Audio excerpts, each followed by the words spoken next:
thank you, honey. Because I was like, there's so many dope women that I know, that are doing some amazing things, like all over, like, Hmm. and I don't think we get to see that enough, and I don't think we get to communicate with each other enough. Like, you may know some phenomenal women that you talk to on a regular basis, and everything's cool. But then it seems like, and which I want to get into too, that some people make it a competition, even though it's not a competition for you. Look, you don't even know you was in a competition, but you in a competition. And you like, what? How? Why? How did I get here? And then Hmm. the other thing, I feel that certain people feel that you have to prove so much to them. Even though they know what you're capable of doing, even though they know who you are, you have to prove 10 times over what your peers or someone else may have to prove, maybe of another race. And why should you have to do that? Why should I have to do that? Um, I've had people say to me, and I'm saying my mentors, look, you've already done this, this, this, and this. So you shouldn't even be doing this anymore. And I'm just like, but I needed to do this to prove to myself. And see, let me just preface this. I am a person who likes to do stuff by myself. I believe in collaboration, but I also, and this is just me, and I think this is where a lot of women specifically, and definitely Black women, we might bump heads. I can be a great follower if the leader is already official. I have no problem just taking a back seat, letting me play my role, letting this woman run whatever, and I can be the backup and the support. I have no problem with that as long as she's thorough. But for me, I do like to be in charge because I like to be the decision maker. And if you're going to be the decision maker, then you have to take on the responsibility of everything that went right and everything that went wrong and everything that can improve. So I looked at everything that I did in the past, and where I recognized that I made mistakes was not having enough supporting cast or not having enough sponsorship and spending my own money. And so like earlier this year, and I thought about it this week and I said, you know what? I literally did the biggest event, the best one that's going to happen for this whole year for business in North Carolina. And I did it already in January. And I said, if nobody else does anything else, my event was the absolute best, because I think sometimes people plan a little bit later and stuff. And mine just took place early in January. And my engineer, he said to me, he said, when you think about it, the year before you took it over, he said, all everybody was talking about was lunch. They was like, oh, the roast beef was good. The lunch was good. He said, this year, all everybody was talking about was, oh my God, I can't wait to the next one. It was so amazing. It was this, it was that, it was change. It was all this interaction. They felt so good. And people were happy the whole entire time. That was what I needed to do for myself.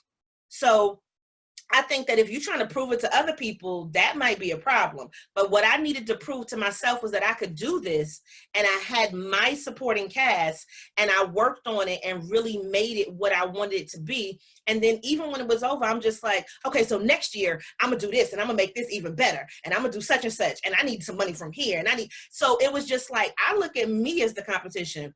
It's people that do some amazing stuff, and I look at some other people's stuff, and I'm like, damn, that was really official. Like, I would love to do that, but maybe I don't have the venue, or maybe I don't have certain things, so I might not be able to do that right now. But I always look at what I can do. And if you worry about just you, what are you worried about somebody else competing for? Like, just why can't you bring them in? And some people you can't bring in because they don't want to be brought in. So you got to recognize all of that, and that's why it's just like when you was like, okay, I was like, oh, wait till I get home. Wait till I get home. I can't wait. I was like, oh, now I don't know what's going to happen now, because I might not be coming to New York this summer now, because the coronas is still out. But but I'm just like, okay, so now you know what I'm saying? Wait till 2021. Like, that's how I feel, because I know we could do some dynamic stuff together. And I'm just like, sometimes you got to just sit back and you have to evaluate yourself, because maybe you're the reason why people don't want to work with you. It could be you don't have the spirit of collaboration. And so I think we can work together. I work with Black women all the time. I try to put people on all the time, but you can also recognize those people who don't really want to work and just want the name and the recognition. I can't do nothing with those kind of people. I'm so happy you said that. And I'm going to tell you why. Going back to the beginning of the conversation and a lot of things that we touched upon, I didn't know what the imposter syndrome was until I went to the Grow with Google and Georgie was the instructor, or she was teaching the class. She was teaching branding. So when I found out what the imposter syndrome was, I was like, oh my God, that's me. Mm-hmm. You know, I'm always questioning if I should be here. Why am I here? Do I deserve this? You know, can I live up to people's expectations? Fast forward, there's a couple of things that have happened. I'm no longer with the radio station that I was with, but I started my own radio station. Mm-hmm. And I started my own website. Mm-hmm. And I did so many things that I knew I could do. I just wasn't doing them. And I could tell you why. And I know a lot of people probably feel this way or do this, but they don't admit to it. Mm-hmm. I always would align myself with other people. This way, if they made a mistake, it wasn't on me. Mm-hmm. I didn't have to be the bearer of that responsibility. Mm-hmm. They had to be the bearer of this responsibility. So it was never that bad. Okay, something went wrong. Better luck next time. We'll do it again. We'll work on it again. We'll work on it together. We'll do whatever. Now it's all on me. Now I have to deliver. Now I have to show and prove. And despite the fact that I might know this person, I might know that person, I might be here, there, you might see me in a photo with this one and that one, I still have to show what it is that I'm doing. I used to fight, and I had to actually send a text, an apology text. I had to swallow my pride. It took me 3 days to do this. Okay. Swallow my pride this morning and say, you were right, I was wrong, to the previous radio station owner. Because he had been telling me some stuff to do to improve on my brand, to show people what I got going on and how I'm doing it. And I don't got to do that. I don't have to do that. Being stubborn, being hard-headed, being defiant. Mm-hmm. And then when I finally started doing it, I saw what exactly he was talking about. You saw a difference. But see, that's what I'm saying. Like for me, I like to be responsible because I know when I'm putting in 100%, I know when I'm giving an 80 or 75. And so if I feel like my name is on it, even to, and this has been, and I don't do this anymore, but even to my detriment, I'm gonna follow through with whatever it was because my name is on it. So that responsibility level, that's that grown woman, you know, put your big girl panties on, because you the one that looks crazy when you don't deliver on some stuff that you said. And so for me, it's just like, I gotta do this. Like, let me make this happen. And if I mean staying up late, going to bed early, whatever it is to make it happen, it has to be that way. And let me tell you something with the station owner. I have one mentor who I talk to probably 4 times a year.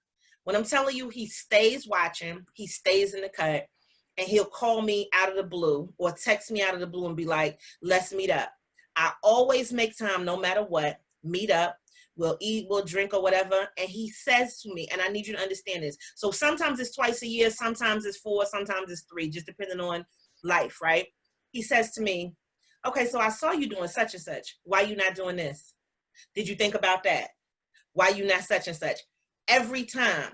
And I'm just like, I know that this is the type of person for me because they're going to eat me alive every time. Mm-hmm. As good as you think you are, as great as you think you doing, I need a person like that who's always like, yeah, you good, but let me knock you down a peg. It's something you're not doing. You could do this better. So like, it was one time where he was like, you got your YouTube channel, and this was years ago. You got your YouTube channel up? And I was like, yeah. He was like, okay, so now mind you, he asked questions that he already knows the answers to, right? Mm-hmm. So I was like, yeah, I got the YouTube channel up. Oh, okay. So I checked the YouTube channel. Why you don't have your logo on every video that goes out? And I was like, well, you know, I just upload the videos. Nah, it's no whatever. So then he's just like, so go in there and make sure your logo is on every video that you put out. So guess what? After that, my logo's on every video that I put out. So it's little things like that that I need a person that's going to just sit back, watch and be like, nah, you could do it better. It is one of those things that's a driver for me, because sometimes, and I tell people, you so busy working in the business that you don't have time to work on the business.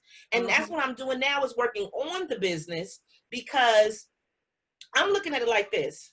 This next 6 months, I'm just going to be so amazingly focused, because I know when 2021 gets here, it's going to be back in the streets. Not the same way that it was before, but I want to increase my value. Like you said, my value and the demand from me and what I do so much more than I've ever done it, which means I got to work on it now. And I think if people looked at it like, you know, you are an appreciating asset. That's what I need to say. Everything that you do is an asset until you start messing it up and making the liabilities happen.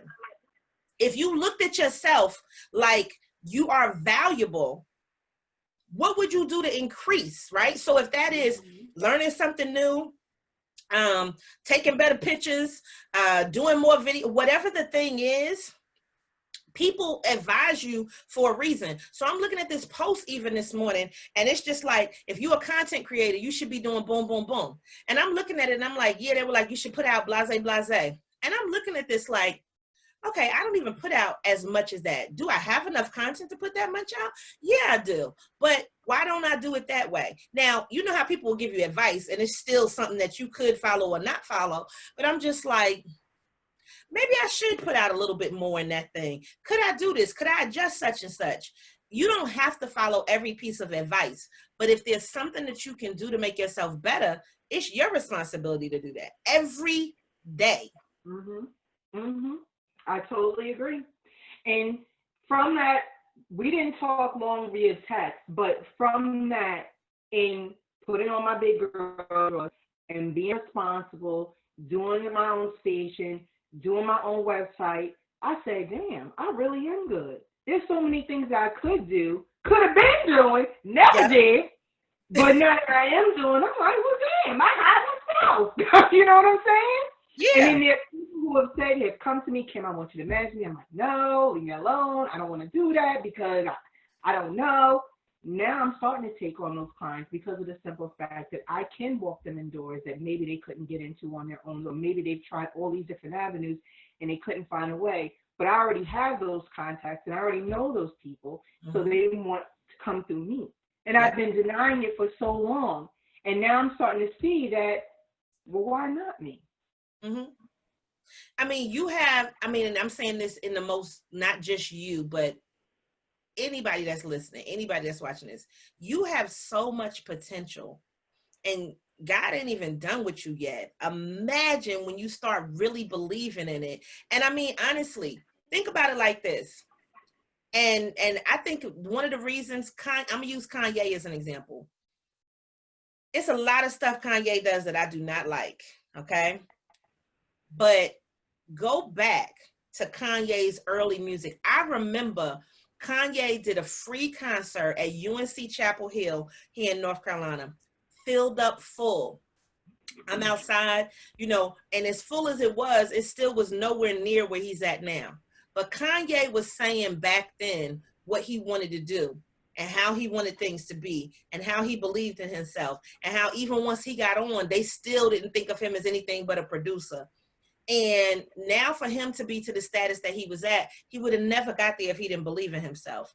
There are people that have to be, and have to be that cocky, have to believe that much in themselves, have to hype themselves up so much so that other people will see that too. Because if he wasn't as outlandish as he was, people wouldn't pay attention the same way. But the greats have to tell you, and I tell people this all the time, you have to tell people how great you are, else they won't believe it. So like, I'll get on things and I'll say, listen, is this your first time being on my webinar? Just letting you know you're going to have a good time, you're going to enjoy it. Or like, I'll tell people, okay, so you got a survey for this class? If I could fill it out for you, I would give myself all 10s right now. But I'm going to let you be the judge of that. But after this is over, I expect all 10s. I tell people, listen, when this is over, I want you to do a 5-star review on Google because I'm telling you it's going to be 5-star right now. And if Google will let you give me 10 stars, that's what you should give me. Matter of fact, go do 2 reviews so you can give me 2 10s, right? Like, you have to say that to people because then they're like, oh my God, you were right. This was really wonderful. But on the other end of that, you have to be able to back it up. So tell yourself how great you are, but tell other people too, because they'll believe it and you'll believe it, and you'll be so amazed that, like, damn, I'm really good. Like, I am amazed to me. Look at what I've accomplished. And sometimes we don't celebrate those little wins. We don't.